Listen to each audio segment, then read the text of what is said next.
que les parents soient rassurés, ça concerne quasiment tous les enfants, au moins une fois dans leur scolarité, d'être anxieux, de pas vouloir aller à l'école. Aller à l'école, en fait, c'est pas naturel pour eux. Ils ont envie de rester dans cette sécurité du cocon familial, d'être entourés de ces personnes, de ces adultes qui les protègent et qui les aiment tant, qui sont leurs parents. Donc, ça arrive à absolument tout le monde. Et moi, avec mes élèves, que ce soit de la petite section comme du CE1, comme du CM2, j'avais des enfants qui avaient la boule au ventre, j'avais des enfants de CE1 qui arrivaient en pleurant avec leur doudou le premier jour de reprise, le premier jour de rentrée. Donc vraiment, ça concerne tous les âges. Et en fait, j'ai envie de dire, même au collège et même au lycée, franchement, si on se souvient nous-mêmes de notre retour, notre retour à l'école, on avait quand même cette boule au ventre en fait, parce que c'est la nouveauté, parce que c'est la séparation d'avec les parents. On a passé du temps de qualité avec eux, donc c'est normal. Déjà, il faut vraiment se rassurer. Et alors ensuite, que mettre en place dans les classes? Alors, je dirais que, en tout cas en maternelle, en petite section, pour moi, les premières semaines n'étaient pas du tout consacrées à vraiment à l'enseignement purement académique, mais étaient vraiment consacrées à créer une connexion, une relation de confiance avec les enfants. Donc il y allait y avoir beaucoup d'activités, d'ateliers autour de la découverte de l'école, la découverte de la classe. On allait faire des chasses au trésor, on allait faire des visites pour essayer en fait d'activer la curiosité et d'activer ce regard positif sur ce nouvel environnement en fait. Ensuite, ça allait être énormément d'écoute en fait. C'est là où, quand on est dans un rapport de force et où on est dans un rapport où l'adulte commande, décide et l'enfant écoute, on a vraiment ce rapport de force. Là où je préfère voir le métier d'enseignant comme un métier pour guider en fait, pour accompagner. Et du coup, quand on a ce regard-là, quand on pose ce regard sur nos élèves, eh bien c'est vrai on va énormément écouter, on va énormément accompagner, on va énormément euh, réconforter en fait. Donc ces enfants-là, quand il y a des pleurs, eh bien déjà on va les laisser pleurer parce que c'est normal, c'est sain aussi d'évacuer par les larmes. Et ensuite, ben on va les rassurer, on va utiliser des objets de transition. C'est pour ça qu'on peut demander aussi aux parents de laisser un foulard, de laisser évidemment le doudou, de laisser un coussin qu'ils utilisent à la maison pour en fait avoir cette transition entre la maison et l'école. Ensuite, j'allais faire des liens en proposant aux enfants de faire un dessin pour les parents qu'on allait donner à la sortie de l'école. On allait faire des photos qu'on allait imprimer au cours de la journée pour pouvoir montrer aux parents ce qu'on avait fait en classe. On va en fait créer tout un environnement où leurs émotions, leur angoisse de la séparation va être pris en compte. Donc je ne cherchais pas du tout à occulter ça et à essayer de vite, on va passer à aller compter les petits ours et à aller apprendre l'alphabet. Non, non, on va vraiment prendre du temps à écouter ses larmes, à écouter ses réflexions, à essayer de trouver des solutions dans lesquelles ils vont être pris en compte et on va recréer ce lien avec la maison. Donc en fait, parfois aussi, je proposais aux parents de faire un petit bracelet en fait, de laisser un petit bracelet à l'enfant et la maman ou le papa allait avoir aussi ce bracelet à son poignet et en se disant que à chaque fois qu'ils allaient regarder ce bracelet, ben ils allaient se souvenir que leur papa ou leur maman pense à eux.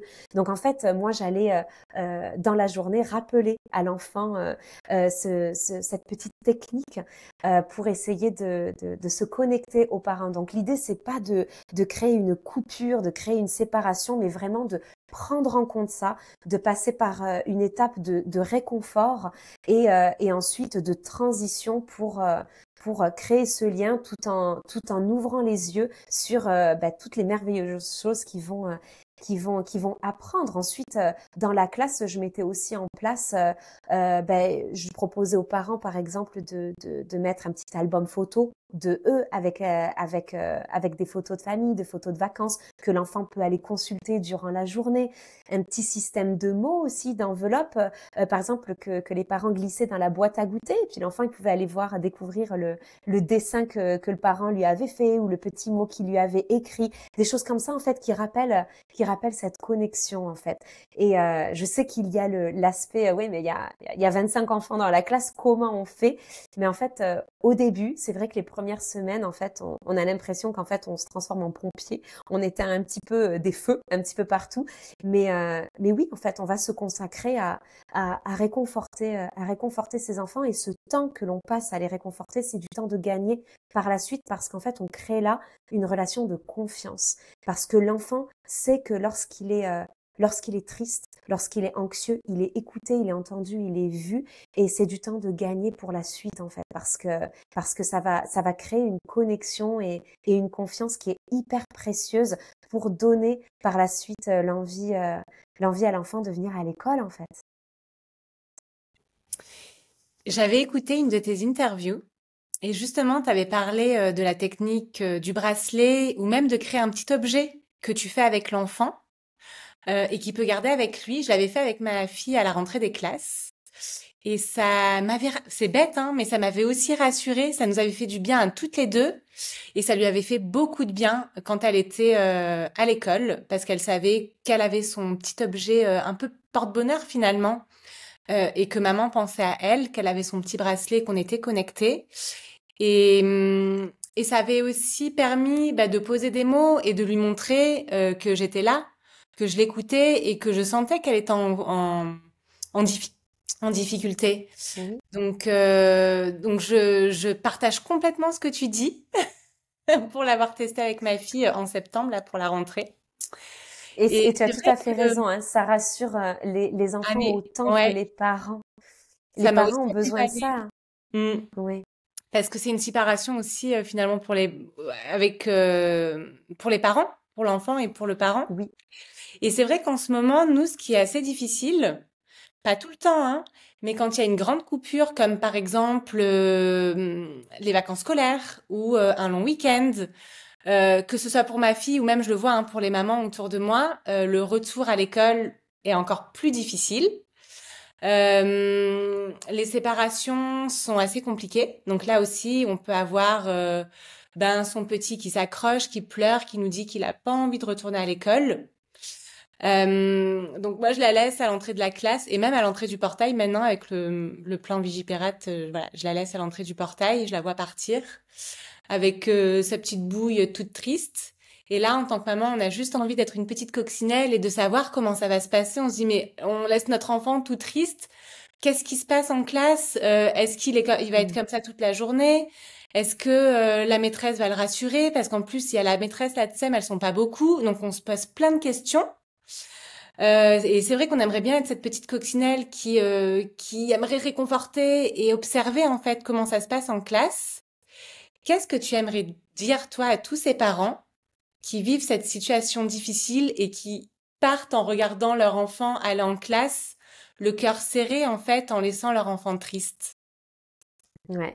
Alors c'est un moment qui est déchirant, vraiment déchirant pour le cœur d'un papa ou le cœur d'une maman, de voir son enfant pleurer pour aller à l'école et pleurer parce qu'il veut rester avec le parent. Euh, un premier mot qui me vient vraiment en tête, c'est confiance. C'est-à-dire que ce moment ne dure pas. Moi, pour avoir enseigné de nombreuses années en petite section et en toute petite section de maternelle, ce moment, on l'appelait le moment un peu sparadrap.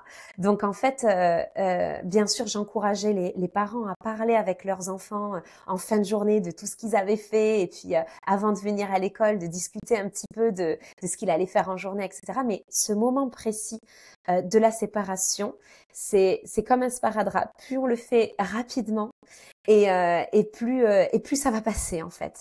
Euh, il faut garder confiance en fait en le fait que vos enfants en fait sont pris en main par des professionnels, par des gens qui vont les accueillir et en fait qui ont une véritable envie, un véritable désir que les enfants soient bien. Donc déjà, la première chose à faire, c'est se rassurer soi-même et vraiment avoir confiance en ça parce que un parent qui n'a pas confiance, un parent qui est stressé, qui est angoissé, son enfant va le ressentir forcément.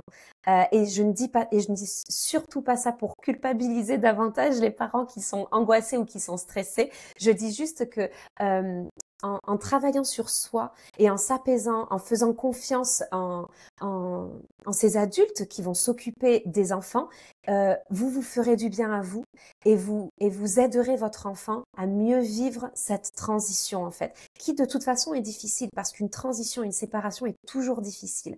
À cet âge-là, un enfant est petit, il est jeune, donc une séparation avec son cercle familial, son cercle sécure est forcément difficile. Mais ce moment dure un instant. Pour moi, j'ai déjà vu des enfants qui venaient en classe et qui pleuraient pendant peut-être 15 minutes, 20 minutes au grand maximum. Et ensuite, c'est parti. Et il va y avoir des petits moments au cours de la journée durant lesquels les enfants vont dire, bah, moi, ma maman, elle me manque.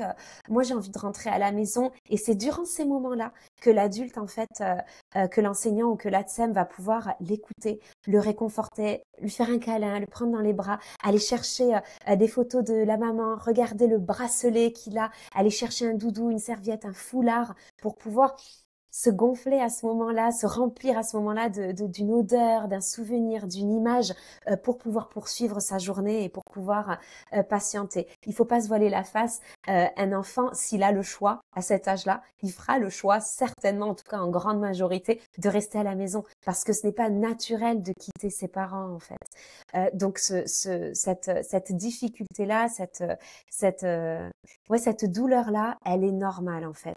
Mais plus vous allez vous apaiser et donner les outils à votre enfant pour pouvoir avoir confiance, pour pouvoir vivre cette transition le plus sereinement possible et plus il le vivra sereinement. Alors après, enfin voilà, donc ce qui se passe en classe, c'est que oui, il va y avoir des pleurs. Parfois, ça dure vraiment 3 minutes. Parfois, c'est 2 minutes. C'est incroyable. Moi, j'ai vu de nombreux enfants à partir du moment où la porte se fermait et que la maman partait ou que le papa partait et qu'il y avait son meilleur copain ou sa meilleure copine qui était en train de jouer à la dinette ou jouer au Lego et puis bof, et il regardait et puis ça y est, c'était parti. En fait, c'était question de voir si peut-être, enfin voilà, de voir de vivre ce moment de séparation, de voir si c'était possible d'avoir un petit peu plus de temps avec papa, maman et puis ensuite la transition se fait et à l'école ils vivent des choses, des découvertes super et des moments de socialisation qui sont top. Donc ensuite en grande partie, dans la grande majorité des cas en fait, ça se passe très très bien au bout de quelques minutes. Bon, c'est hyper rassurant ce que tu nous dis. Parce que nous, on n'a Oui, en fait, qu'une partie de l'iceberg. On voit l'enfant pleurer. Et ce qu'il faut se dire, c'est vrai, c'est que ça dure pas toute la journée. non. Ça dure pas toute la journée. Ouais. Ça dure pas du tout toute la Voilà. journée. Et il y a des petits moments clés. Il y a des Ouais. moments clés durant lesquels ça va revenir, comme par exemple au moment avant la sieste, Aux transitions. ou au réveil de la sieste, au Mm. moment de transition, exactement, où ça va encore plus se manifester. Et que ce soit en maternelle et même après, hein, en CP, CE1, moi en CE1, j'avais des enfants aussi qui venaient me voir. Au moment de la récréation, ils venaient, ils me disaient, ah, ma maman, elle me manque. Et en fait, je disais, ah oui, elle te manque. Et tu penses à quoi alors? Et en fait, juste le fait de l'exprimer, juste le fait de le dire, ben voilà, en fait, c'était le tout était de juste de le dire, de l'évacuer parce que c'est une réalité. Sa maman lui manque, son papa lui manque, et c'est ok en fait. En fait, je pense que en tant que parent, on a le cœur qui fait tellement mal à ce moment-là qu'on voudrait que l'enfant ne vive pas ça en fait. On voudrait que l'enfant ne ressente pas cette peine, cette tristesse, mais on ne pourra pas leur empêcher de vivre ça. Comme nous, en tant qu'adultes, quand on vit des séparations, on est triste. On peut pas nous empêcher ça parce que ce serait empêcher la vie, tout simplement, empêcher les émotions. Donc on peut pas nous empêcher ça. Donc du coup, on peut pas supprimer à ces enfants de ressentir ce genre de choses. Mais par contre, on peut les accompagner, on peut les écouter. Et un enfant qui va juste avoir l'espace pour pouvoir dire, moi, mon papa me manque, moi, ma maman me manque, et j'ai besoin de le dire, et j'ai besoin peut-être de pleurer 2 minutes, 3 minutes, on va évacuer, et allez, ça y est, on replonge dans le bain, en fait. Oui, finalement, l'émotion est sortie. et ça fait du bien. Finalement, c'est sain d'avoir un enfant qui pleure au moment de la Exactement. séparation. Alors, Tout tu à vois, fait. Et d'ailleurs, il y a des scientifiques qui ont exploré le contenu, comment dire, la spécificité des larmes et qui ont étudié, qui ont perçu que des larmes de joie n'avaient pas la même constitution que des larmes de tristesse, que des larmes de nostalgie, que des larmes d'excitation. En fait, il y a quelque chose qui se libère, en fait, à travers les larmes. Donc, vouloir empêcher ce processus, c'est pas forcément sain en fait. Si l'enfant ressent une tristesse et qu'il l'évacue par les larmes, laissons-le les évacuer à travers ce biais-là, en gardant bien en tête que ça ne dure pas toute la journée, loin de là en fait. alors tu vois, moi, ma fille, il y a un moment où je me suis vraiment sentie démunie. C'est quand ma fille m'a dit, les larmes aux yeux, avec sa petite bouille, maman, je veux pas aller à l'école. Quelques jours après la rentrée, je te jure, ça m'a fait mal au cœur et je me suis sentie impuissante. Je me suis retrouvée sans voix et je savais plus quoi lui dire pour la réconforter. J'avais pas les mots et je me suis vraiment sentie en tant que maman démunie. Est-ce que toi, t'aurais un conseil à donner aux parents qui se retrouvent dans cette situation? Qu'est-ce qu'on peut dire à son enfant à ce moment-là? Mm. En fait, j'ai envie de te poser une question personnelle qui va être de l'ordre de quand toi tu quand toi tu t'apprêtes à aller quelque part à un endroit où t'as pas trop envie d'aller ou tu préférerais rester à la maison, que ce soit au travail ou que ce soit à un autre endroit, une réunion de famille, peu importe ce que c'est, euh, et que tu exprimes ça à ton mari, à ton conjoint, à quelqu'un de confiance, euh, en fait la question c'est qu'est-ce que tu aurais besoin de recevoir à ce moment-là? Quelle réaction tu aimerais recevoir quand tu dis à quelqu'un de confiance, j'ai pas envie d'y aller. Du En réconfort? fait, on attend du réconfort et via quel biais? Via le tactile, via un câlin, via des mots Voilà, rassurants, finalement des choses voilà, naturelles qu'on fait, ouais, je dirais. exactement. Et en fait, Mm. exactement. Et en fait, c'est ce besoin de connexion, en fait. La connexion, elle peut se manifester par différents biais. Il y a le biais du tactile, comme tu dis, qui est extrêmement important, particulièrement chez les enfants, parce que ça dégage des hormones rassurantes, des hormones du plaisir, qui permettent de se sentir en sécurité. Il y a les mots rassurants, comme tu dis. Il peut y avoir aussi des moments de qualité à passer, le fait juste d'extérioriser. Et en fait, quand on a son enfant qui dit je ne veux pas aller à l'école, on ressent un tel chagrin, on ressent, comme tu dis très très bien, on se sent tellement démuni que tout de suite, aussitôt, on a envie de donner une solution. Et on peut avoir tendance à dire assez rapidement, mais en fait, c'est tellement bien l'école. Mais pourquoi t'as pas envie d'y aller? Mais attends, tu vas apprendre à faire de la pâte à modeler, tu vas apprendre à faire de la peinture, tu vas retrouver tes copains, tu vas retrouver tes copines et on va se concentrer sur ce qu'il y a à faire. Sauf que du coup, en faisant ça, on court-circuite un aspect qui est le sentiment actuel en fait, qui est le besoin là d'extérioriser, d'exprimer comment on se sent. Donc en fait, on veut bien faire hein, en essayant de se concentrer sur tout l'aspect positif qu'il y a à l'école. Mais en fait, l'enfant, quand il se confie à son parent en disant ça, ce qu'il dit juste, c'est j'ai besoin de réconfort, c'est j'ai besoin de connexion, c'est que j'ai besoin de toi et surtout j'ai besoin d'exprimer que là, j'ai pas envie d'aller à l'école. Et c'est OK. Et en tant que parent, on a aussi peur. On a aussi peur que quand notre enfant nous dit ça, on se dise, purée, il va plus du tout avoir envie d'aller à l'école, mais moi je peux pas me permettre. Il faut qu'il aille à l'école. L'école c'est obligatoire. Il faut qu'il apprenne des choses. Sauf que l'enfant c'est pas ce qu'il est en train de dire. Il est pas en train de dire je ne vais plus aller à l'école pour le reste de ma vie. Il est juste en train de dire j'ai pas envie d'aller à l'école. Et c'est en écoutant ces mots et pas en interprétant ces mots qu'on va trouver là des solutions en fait.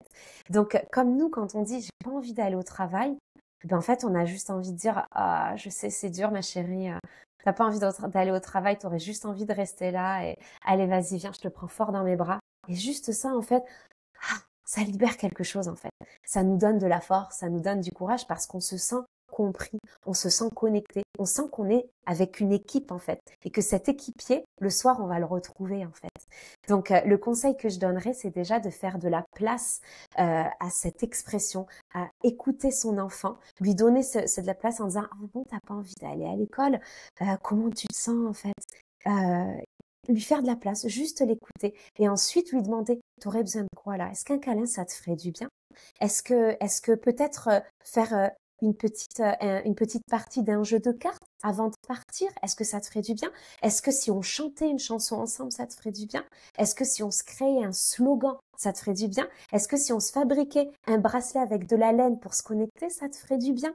Mais en fait, on va vraiment essayer de chercher des choses qui vont faire du bien à ce sentiment et pas d'essayer d'occulter ces sentiments, de fermer les yeux sur ça pour se concentrer sur mais non, tu vas voir, ça va pétiller à l'école, etc. Ça, on va le faire, mais dans une autre étape en fait. On va pas court-circuiter ce moment-là qui est précieux en fait et qui peut être un moment justement de rapprochement entre le parent et son enfant parce qu'à ce moment-là précis, si on ouvre le dialogue et si on attrape ce temps de connexion, et ben en fait on va se rapprocher, on va gagner en qualité, on va gagner en complicité avec son enfant qui va petit à petit davantage oser se confier à son parent quand il va vivre des moments difficiles parce qu'il va se sentir entendu en fait. Et du coup, est-ce qu'il y a un moyen d'anticiper un peu cette situation et de mettre au quotidien en place une petite routine justement pour mieux vivre ce moment difficile? Des petites astuces, est-ce que tu as un petit conseil ou des petits conseils à nous donner? Oui, alors déjà, je dirais d'ouvrir le dialogue, d'ouvrir la communication le plus souvent possible. Alors quand on voit qu'en fait, particulièrement quand c'est le retour après les vacances, on a justement ce temps de transition qui est compliqué parce que l'enfant a passé beaucoup de temps de qualité avec le parent. Donc du coup, on va pouvoir expliquer à l'enfant, bon ben tu vois, peut-être que cette semaine eh bien, quand je viendrai te chercher à l'école, on va aller faire un petit tour dans le parc et on va parler, on va jouer ensemble, etc. Pour essayer d'adoucir cette transition entre beaucoup de temps de qualité passé avec le parent et beaucoup de temps à l'école et beaucoup moins de temps de qualité passé à la maison. Donc peut-être pendant une petite semaine, mettre en place des petits rituels où l'enfant va avoir ce temps privilégié avec le parent. Mettre en place également des petits outils autour de la communication, autour des émotions en fait. Demander régulièrement comment tu te sens. Mettre en place peut-être, alors sur mon site, sur Aide-moi à grandir, j'ai à télécharger gratuitement, mis à disposition la roue des émotions avec ces petits lutins justement. Donc mettre ça en place, le mettre même dans le cartable de son enfant pour que lui, il aille regarder sa roue pendant l'école et qu'il aille juste regarder quel lutin est réveillé à l'intérieur de moi maintenant. Quelle émotion est réveillée? Est-ce que c'est la tristesse? Est-ce que c'est l'amour? Est-ce que c'est la joie? Est-ce que c'est l'excitation? Est-ce que c'est la colère? En fait, habituer son enfant vraiment petit à petit à se connecter à ses émotions. Ça, c'est hyper important pour qu'il puisse les exprimer régulièrement, en fait. Et puis ensuite, ça va être, moi j'appelle ça les petits moments cailloux et les petits moments trésors. Alors, je faisais ça même dans la classe. En fin de journée, on prenait 5 minutes et on se demandait, on fermait les yeux, on se demandait est-ce que j'ai eu un petit moment caillou aujourd'hui et est-ce que j'ai eu et pas est-ce que combien de moments trésors j'ai eu aujourd'hui. Donc les petits moments cailloux, c'est quelque chose qui va arriver dans le cœur et qui va peser lourd en fait, qui va nous faire mal. Donc ça va être les moments où on a ressenti de la tristesse, on a ressenti de la frustration. Donc à la fin de la journée, avant d'aller se coucher ou au moment du repas, on va partager ça. On va mettre en place vraiment un rituel où on va partager ce qui s'est passé dans la journée. Et pas seulement que l'enfant, les parents aussi. Est-ce qu'il y a eu quelque chose qui m'a chiffonné dans la journée? Et juste ça, pas, sans forcément aller chercher des solutions, juste à l'exprimer pour créer en fait un espace là aussi où on va se confier. Et pareil, quels ont été les moments trésors de la journée? Donc ça, c'est les moments qui ont réchauffé le cœur. Et si l'enfant dit, bon, moi j'en ai pas eu, on va l'inviter à se rendre compte qu'il y a toujours des moments trésors. Même s'ils sont tout petit. Même si c'est juste, ma copine, elle m'a prêté son stylo à paillettes. J'ai dessiné quelque chose et j'ai bien aimé. Papa m'a fait un câlin aujourd'hui. Des petits moments trésors, ou alors il peut y avoir des gros moments trésors. Moi, j'avais des élèves qui allaient me dire, on a eu des frites à la cantine, ou on a eu, mon papa, il est parti en déplacement et il revient aujourd'hui. Alors ça, c'est un gros moment trésor, mais il y a toujours des moments trésors. Donc en fait, plus on va ouvrir la discussion et on va mettre en place ce genre de rituel à la maison, à la sortie. Alors pas tout de suite en sortant de la classe, parce que l'enfant il a vraiment besoin d'un sas de décompression entre le moment où il a vécu sa journée à l'école et le moment où il va pouvoir en discuter. Il a vraiment besoin de passer par un moment en fait où ça va décanter en fait avant de pouvoir en parler. Donc vraiment laisser l'espace à l'enfant pour faire quelque chose de qualité avec lui avant de pouvoir vraiment en parler ouvertement. J'essaierai de mon côté de mettre en place ce que tu dis avec ma fille. J'ai déjà commencé à le faire avec la chaîne YouTube que tu animes de Maîtresse à Mayette, qu'elle Ouais. adore, et le programme J'apprends mes émotions, de Super Kids Émotions, c'est ça? Oui, c'est ça. Et le Et programme elle, mais Super Kids Émotions qui aide les enfants à alors, mieux comprendre et mieux exprimer leurs émotions. Ouais. et ce qui est marrant, c'est qu'elle adore le petit lutin de la colère, le petit lutin rouge. Ah ouais. Finalement, elle s'est Tu vois, parce réconciliée que avec. génial. Et en fait, c'est ça, et c'est ça l'idée, c'est de se rendre compte qu'il y a pas d'émotions qui sont à éliminer, mais par contre, elles sont toutes à regarder, à écouter. Et c'est vrai qu'en tant qu'adulte, on a envie d'éliminer la tristesse, mais on peut pas. Et elle est utile aussi, la tristesse, parce que grâce à la tristesse, on va aller chercher de la connexion et du réconfort. Il y a une Ouais. autre petite astuce aussi qui aidait énormément les enfants, que j'ai partagé sur la chaîne YouTube Kids aussi, c'est le spray magique. Donc ça, c'est quelque chose qui peut vraiment aider les parents et les enfants quand l'enfant n'a pas du tout envie d'aller à l'école. C'est en fait on va fabriquer un spray, donc on va avoir un petit spray qu'on va acheter vide, et on va mettre de l'eau dedans, on va le fabriquer avec son enfant et on va aller mettre des petites paillettes à l'intérieur, des petites paillettes voilà, des couleurs que l'enfant adore. Alors moi j'en faisais des dorés, des argentés, etc.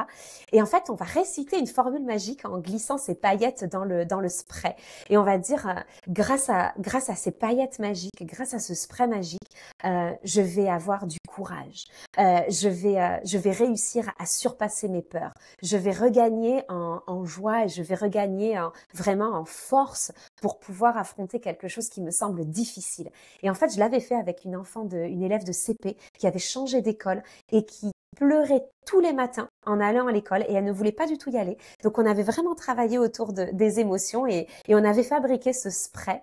Et en fait, elle l'emportait, elle avait à la maison et elle l'emportait dans son cartable et elle m'expliquait que donc les enfants rangeaient leur cartable dans le couloir. Et en fait, elle m'expliquait que pendant la journée, elle sortait de la classe, elle allait chercher son spray, la maîtresse était au courant de ce système et elle allait chercher son petit spray et c'est un asperger en se souvenant de la formule magique en disant j'ai maintenant du courage pour affronter les choses qui sont difficiles, je regagne de l'espoir. Et en fait, elle récitait sa petite formule magique et ça lui faisait du bien. Et puis, paf, elle respirait et elle rentrait dans la classe avec un nouvel élan, avec une nouvelle énergie. Et en fait, quand elle a utilisé tout le spray, quand le spray est arrivé à sa fin, en fait, elle l'a refait, elle a recréé elle-même parce que ça répondait à un besoin. Donc ça aussi, c'est une petite astuce, un petit outil qui est une transition en fait et qui peut aider les enfants. En fait, c'est juste en fait à réveiller tout le courage qu'il y a déjà à l'intérieur d'eux. Plus tard, ils ont plus besoin de ce spray parce qu'en fait, cette force, cette énergie, elle est dans leur cœur, elle est à l'intérieur. Mais ce spray, en fait, leur permet de réveiller ça, en fait, de se souvenir qu'ils ont ça à l'intérieur d'eux. Mais elle est géniale ton astuce. Et dis-toi, on est allé chez Sephora, donc dans une parfumerie avec Garance. Et la Ouais, vendeuse lui a donné un petit flacon vide pour tester un parfum. Et je ne savais pas quoi en faire parce qu'elle a parfait. déjà un Eh parfum. ben, parfait. Donc je sais ce qu'on va faire ce week-end comme activité. C'est Eh top. ben, trop bien. Donc ça fait Trop une super, bien. T'as ton activité. ouais, ça fait une super activité mère-fille ou même père-fille. Oui, exactement. Donc trop chouette. Merci Anne-Margrethe. Si tu devais donner un seul conseil aux parents qui se retrouvent démunis face à leurs enfants qui ne veulent pas aller à l'école, ça serait quoi? Ce serait, imaginer votre enfant, c'est quelque chose que je donne aussi pour l'enseignement de la lecture notamment, qui peut créer beaucoup d'angoisse chez les parents. Est-ce que mon enfant va réussir à apprendre à lire? Et là, est-ce que mon enfant va aimer à l'école ou est-ce qu'il va rester, est-ce qu'il va rester anxieux par rapport à l'école? Imaginez votre enfant quand il aura 18 ans. Il aura traversé toutes ces années à l'école. Il aura traversé, il aura eu des enseignants qu'il aura adorés. Il aura eu des années peut-être un petit peu plus difficiles. Il aura fait des rencontres merveilleuses. Il aura appris beaucoup de choses. Donc en fait, imaginez votre enfant, il ne pleurera plus pour aller à l'école. Il ne sera plus à s'accrocher à votre jambe. En fait, visualisez votre enfant épanoui. Visualisez votre enfant réussir. En ayant cette vision, vous allez vous-même en fait vous alléger de l'angoisse. Vous allez pouvoir vous mettre à distance cette peur qui est complètement légitime et qui est complètement normale. Mais et en prenant de la distance avec cette angoisse personnelle et en faisant confiance à l'évolution de votre enfant, en l'autorisant à vivre ces instants difficiles tout en gardant en tête que c'est temporaire, que ça va évoluer et que votre enfant va gagner en résilience, qui va gagner en enthousiasme par rapport à l'école, vous allez vous-même en fait être beaucoup plus rassuré, beaucoup plus apaisé pour pouvoir l'accompagner au mieux en fait. Donc un conseil que je donnerais en priorité, c'est vraiment de s'apaiser soi-même, d'avoir confiance en votre enfant, en vous-même, en votre capacité à l'accompagner, en les enseignant pour pouvoir gagner en sérénité. Et quand vous aurez gagné en sérénité, c'est là où en fait vous pourrez accueillir la tristesse de votre enfant ou ses petites angoisses de manière beaucoup plus ouverte en fait, faire beaucoup plus de place à ça pour pouvoir mieux l'accompagner. Et, et en fait, dans ce parcours-là, surtout, n'hésitez pas à prendre des rendez-vous avec les enseignants, en fait, pour en discuter aussi avec eux, si ça peut vous faire gagner, et ça vous fera gagner en tranquillité d'esprit aussi.